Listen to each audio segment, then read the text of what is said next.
Hola, ¿qué tal? Yo soy Gaby. Y yo soy Yeyo, y bienvenidos aquí a un nuevo video en tu canal Caminito Amor. Hoy hemos llegado hasta la aldea Quipande. Así es, justamente para aprender un poquito de la tribu Meru, otra de las tribus justamente más mayoritarias de la zona entre Arusha y Moshi. Queremos conocer un poquito de sus costumbres, tradiciones y cómo viven. Y vamos a hacerlo esto justamente gracias a la Oficina Cultural de Turismo Amani, que nos han traído para realizar distintas actividades. Y a nosotros nos encanta este tipo de turismo porque el 35% del precio de las actividades que podemos realizar con ellos va directamente a la comunidad local. Y esto es muy bueno porque al final de año nos comentaban que ellos se reúnen y deciden dónde van a destinar estos fondos, si al hospital local, si al kindergarten o si a algún proyecto para seguir promoviendo la comunidad. Así que quédate con nosotros que te tenemos muchísimo que contar. Muy bien, y ya iniciamos aquí nuestra caminata por las plantaciones de banana primero, luego vamos a pasar a la plantación de café. Ya estamos aquí con nuestro amigo Clemency. Allá va guiando el grupo. Vamos a estar 3 días aquí recorriendo esta aldea y viendo cómo ellos viven su vida y cómo se ganan la vida también.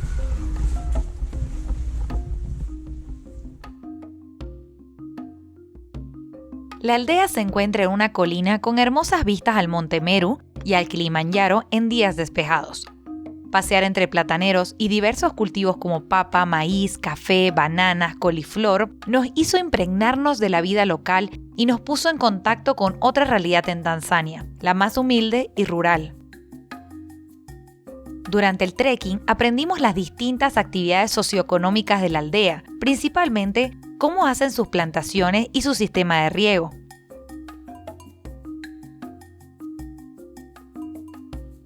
Y aquí estamos justamente, ya empezamos el trekking aquí por la aldea y nos comentaban que como toda tribu, la tribu Meru igual tiene su propio dialecto. Entonces la forma de saludar también va cambiando.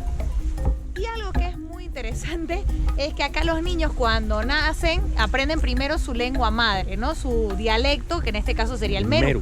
Cuando van a la escuela primaria aprenden Kiswahili, que sería el idioma oficial de toda Tanzania. Y cuando van ya a la escuela secundaria es cuando recién empiezan algunos a aprender el inglés. Así que nos explicaban de que a veces es un poco confuso, de que tienen que aprender casi como 3 idiomas en pocos años y a veces utilizan su idioma materno, luego también cambian en la misma conversación, pueden hablar Kiswahili y también meterle palabras en inglés, así que es toda una chipazón.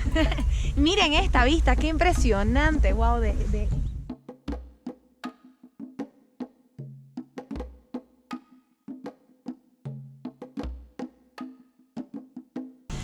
Algo muy interesante de la planta que tengo aquí detrás, que en inglés se llama fish bean, es que la utilizan para 2 cosas. En primer lugar, esta es una planta venenosa.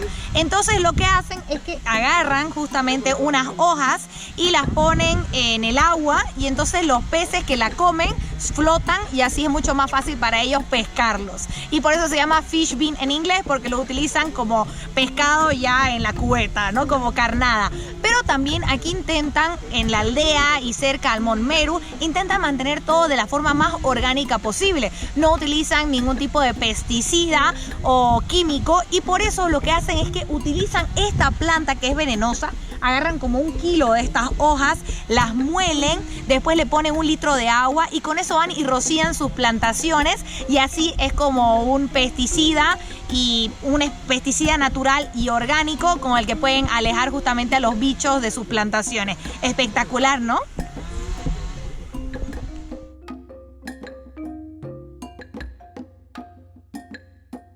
Algo interesante también aquí en la tribu Meru es que a diferencia de otras tribus en Tanzania donde prácticamente el hombre es dueño de todo, aquí no es así. Lo que ellos nos han comentado es que cuando tienen plantaciones de café, el hombre es el dueño de la plantación de café y el ingreso de todo lo que se realiza con el café va para el hombre.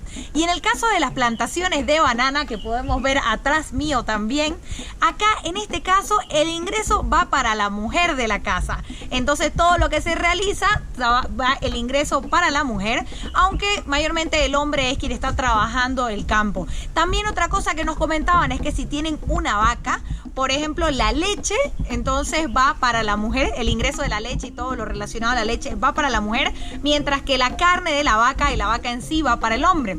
En el caso de que nazca un toro, entonces el ingreso va directamente para el hombre y bueno, entonces él puede llevarlo al carnicero. Entonces esto nos ha gustado mucho porque podemos ver que es un trabajo casi en equipo que realizan entre tanto el hombre como las mujeres de la tribu Meru, y el tema de las plantaciones igual se lo dividen.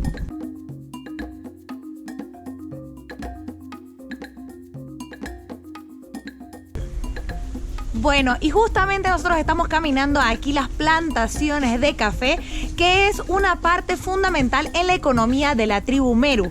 ¿Por qué? Porque el café ellos lo exportan alrededor del mundo. Principalmente ellos tienen y cosechan el café arábigo, y ellos justamente, como pueden ver acá tengo yo los granos que todavía están verdecitos. Acá ya tenemos uno que ya está madurando, que es uno rojo. Pero en Tanzania ellos nos comentaban que más o menos se exportan alrededor de 5 millones de toneladas de granos de café. Y el tema de la vida del café también es muy importante. Por ejemplo, ellos aquí en la tribu Meru, ellos venden a una corporativa que es la que se encarga después de hacer la exportación del café.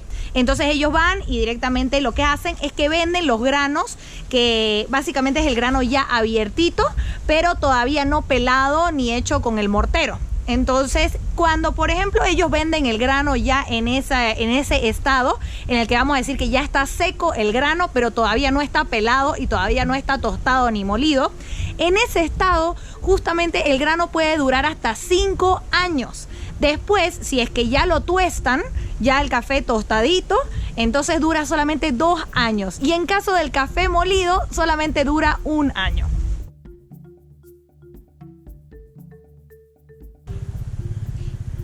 Y esto que ven justamente que yo tengo aquí es la planta que tiene el apodo de oreja de elefante, pero que el nombre original es arrowroot. Y esto lo utilizan en época de lluvia como su paraguas. Entonces, como ven, la hoja es bastante grande. Entonces ellos se cubren en la época de lluvias con esto, y también sacan comida de la raíz de esta planta, que según lo que nos han comentado es similar a la yuca o a la mandioca. Genial, ¿no? Miren, qué bonito el paraguas.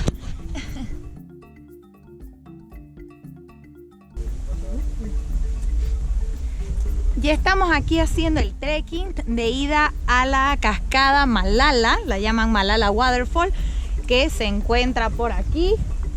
Miren qué hermosa esta vista. La tribu Meru también utiliza mucho la yuca, que es justamente esta planta, que no es la yuca y mandioca que nosotros conocemos, pero que tiene un valor simbólico para ellos. La utilizan también para pedir el perdón cuando lastiman a alguien, y también, como pueden ver, es la forma de delimitar el terreno. De esta forma dividen, es el cerco que ellos tienen, esto lo hacen con la yuca.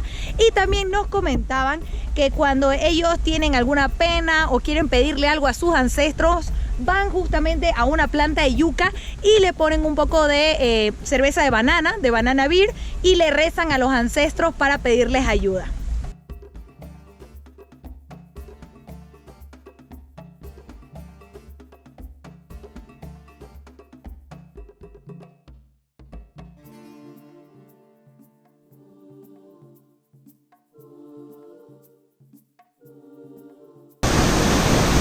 Después de una caminata aquí por el río, hemos llegado a esta cascada que la llaman la Malala Waterfall.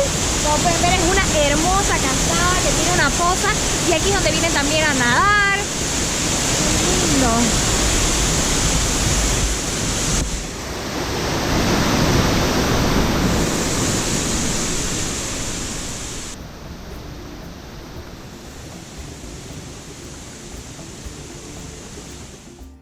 Una actividad que no te podés perder es tener una clase de cocina tradicional tanzana.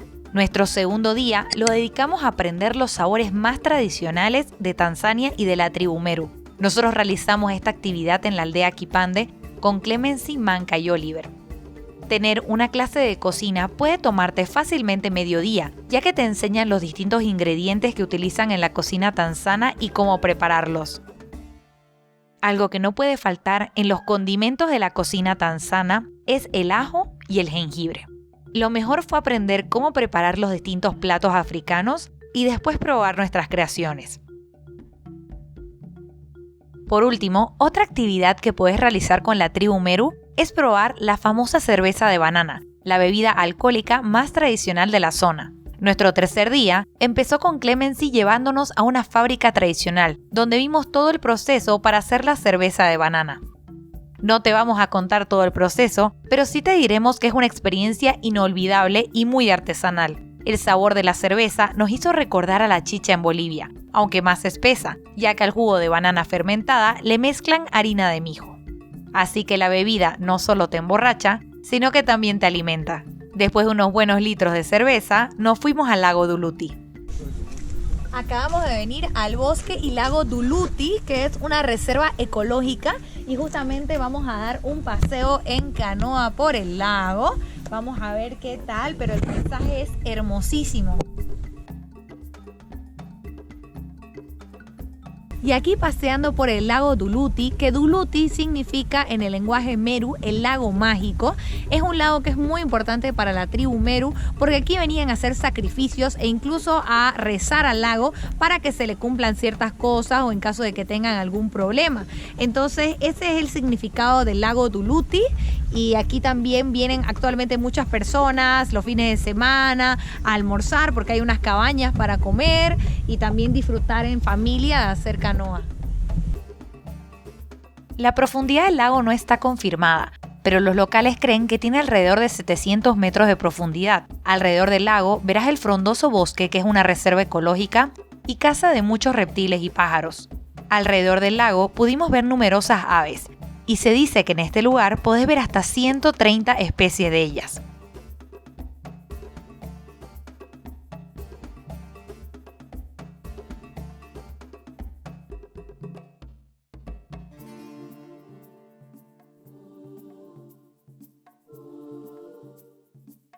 Bueno, y eso ha sido toditito lo que teníamos para mostrarles de esta aldea, sobre esta tribu Meru aquí en Arusha, en Tanzania. Así es, esperamos que les haya gustado y si es así no se olviden darle me gusta y suscribirse a nuestro canal dándole clic a la campanita para recibir las próximas notificaciones de los videos y relatos viajeros. Sin más, hasta la próxima. ¡Chao! ¡Chao!